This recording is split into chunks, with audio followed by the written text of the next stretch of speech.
Hi, this is Dickinson coming to you today from the Niagara region of Canada, and I want to talk a little bit today about the second age of economic development, the age of community economic development. Economic development is this kind of broad phrase that we use to talk about how we build and strengthen local economies, how we focus on things like job creation, entrepreneurship support, investment attraction in a way that builds healthier local economies and allows us to develop opportunities for the people who live within a particular community. And I think we've gone through three sort of great ages of economic development practice over the course of the last century. The first of those, the age of smokestack chasing, we discussed in a previous video. Now we're going to look at the second of these ages, the age of community economic development. And with the failure of smokestack chasing in the 1980s, we started to recognize that we put all our eggs in a basket that didn't always work out. And so to solve this problem, we began to dive more deeply into data to understand what was actually happening in local economies. There were sort of early software tools emerging for municipalities, for example, that allowed us to track actual sources of job creation at the local level. And in the 1990s, companies like Blaine Canada out of Chicago provided software to communities that allowed them to assess the job creation history of their communities. And when we aggregate that data from across hundreds of North American communities, we can see that about 15% of all new jobs in the typical North American community came from external investment, came from smokestack chasing. I'm going to go after a factory that's located somewhere else, convince it to come to my community, and that's not insignificant. About 16% of all jobs come from that activity. But far more significant, the data told us, was the fact that 76% of all new jobs actually come from existing businesses within the community. That is, rather than looking outside the community, I should be focused on the businesses that I already have, because they, in the 1980s and 1990s, were driving the vast majority of local job creation. And so, having spent 70 years kind of looking outside, I needed to suddenly find ways to look inside my community.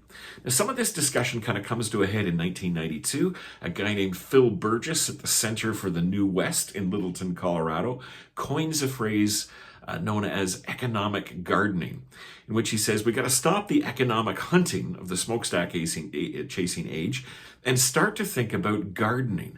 How do we plant seeds and nurture opportunities in our community as if we were planting and nurturing a small garden? How do we think about what's going on inside our community as the driver of economic development opportunities? And this leads us to think about a lot of different kinds of economic development practice. We really start to see a big focus on downtown redevelopment, for example. Downtown cores have been sort of central to the functioning of our local economies for many, many years, but we hadn't paid a lot of attention to them in the economic development space. So how do we nurture and support businesses in our downtowns? We begin to kind of resurrect the use of business improvement areas, BIAs.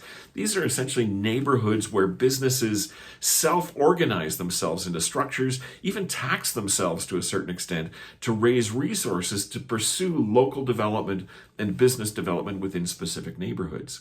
We start to think about land use planning tools like community improvement areas, where we can create plans that designate certain sections of our cities, certain sections of our communities as special need areas where we can offer certain types of incentives to try to spur economic activity and growth within those neighborhoods. And in particular, we start to pioneer a field known as business retention and expansion, or BR+E. This is the notion that if local businesses are driving the economic opportunities in my local economy, I need to be engaged with those businesses. I need to be helping the ones that are struggling, make sure that I can retain them if they're thinking about leaving town, make sure that I can help them survive if they might go under, and I need to be helping them think about expansion. Where will future jobs come from? Where are future market opportunities for them? What kinds of resources do they need to take the next step in their growth? And so BR+E becomes a major focus of economic development.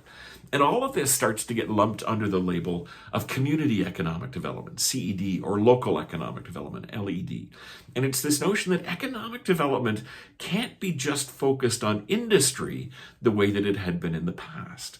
So yes, historically, I loved to recruit a factory from some other place. Some big industry came to the community and created all kinds of jobs.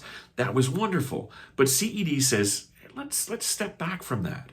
What's important to economic development is not industry itself, but thinking about the community.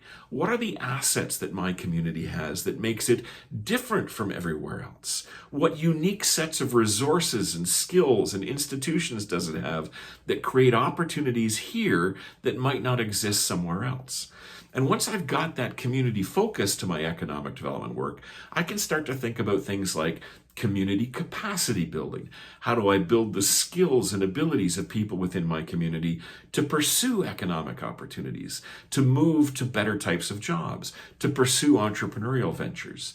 And if I can build the capacity of the community, eventually I can convince the community to take ownership of the economic development process. That smokestack chasing era of economic development was very much about saying economic development needs to be big. I want to recruit a factory from somewhere. I want it to bring 1,000 jobs, and it's going to be a huge event. Community economic development says, no, I don't necessarily want to be big, because sometimes small is better. I'd rather have 10 companies with 100 jobs each than one company with 1,000 jobs. Because if in my community one company goes under and I've got 9 others to rely on to pick up the slack, I'm going to be in a much better position than if I'm in a community where the one company that goes under takes every job with it. That traditional approach to economic development was also very event-oriented. When the 1,000 jobs came, there was a big ribbon cutting, and the mayor wants to get out and make the announcement, or the governor or the premier, that there's sort of people lining up to take credit for the event that happened. Whereas CED says, no, economic development isn't an event. It's a process. It's a series of steps that we need to carefully and methodically take over an extended period of time to build and grow the kind of economy that's going to create the best possible opportunities for the people who live in this community. CED was also the first occasion in which economic developers began to think about environmental issues. And we began to see sustainable development as a component of what successful economic development did. Now, sustainable development is one of those phrases that comes out of the United Nations world and all of those sorts of things. It's hard to define and hard to pin down. But why it became relevant to economic development, I think, is perhaps best summarized through one of the ways the UN translated that concept into a different language. In French, they don't say sustainable development. They talk about développement durable, durable development. And that's a concept that economic developers really latched onto in the 80s and 90s. Durability. I might have a success in smokestack chasing that's great for my community for 5 or 10 years, but I need to think about what's going to be good for my community for 100 years. What's going to create durable and long-lasting positive economic impacts, and how do I pursue that? Environmental concerns entered the economic development discussion in another way at this time as well. If I live in a resource-dependent community, let's say a forestry-dependent community or a fisheries-dependent community, and I destroy the resource that I rely on, then I've also destroyed my economic opportunities. And I have to recognize that maintaining those opportunities means maintaining those natural resources, protecting them so they're available for economic exploitation in future generations as well. And finally, CED began to sort of say, but maybe we need to think more deeply about environmental issues as a whole. Because if we really kind of explore the connection between environment and economy, these things are intrinsically linked. We say we instinctively know that none of us would really want to be the economic development officer for a community like Chernobyl, because if you turn your community into a nuclear wasteland, you destroy your economic opportunities. And so recognizing that linkage forces us to kind of think about the environmental health of the communities that we live in. And so when we think about things like dirty energy versus clean and green energy alternatives, it starts to tell us about movements that are likely to take place in the economy in the future. And the sooner we can prepare our communities for those transitions, the stronger our local economies are likely to be. So when we start to think about green energy production, for example, how do we ensure that our communities have the infrastructure to support the emergence of those kinds of industries? Because if we don't think about that, those industries are going to emerge somewhere else. And all of this approach was based on the idea that to pursue successful economic development, I needed to think less about the factories and investments that existed somewhere else and more about the kinds of things that I could build from within my community. Now, this second age of economic development lasted until the early 2000s, when we started to enter into what we often refer to as the knowledge economy. And that knowledge economy ushered in a third age of economic development, which I'll explore in my next video.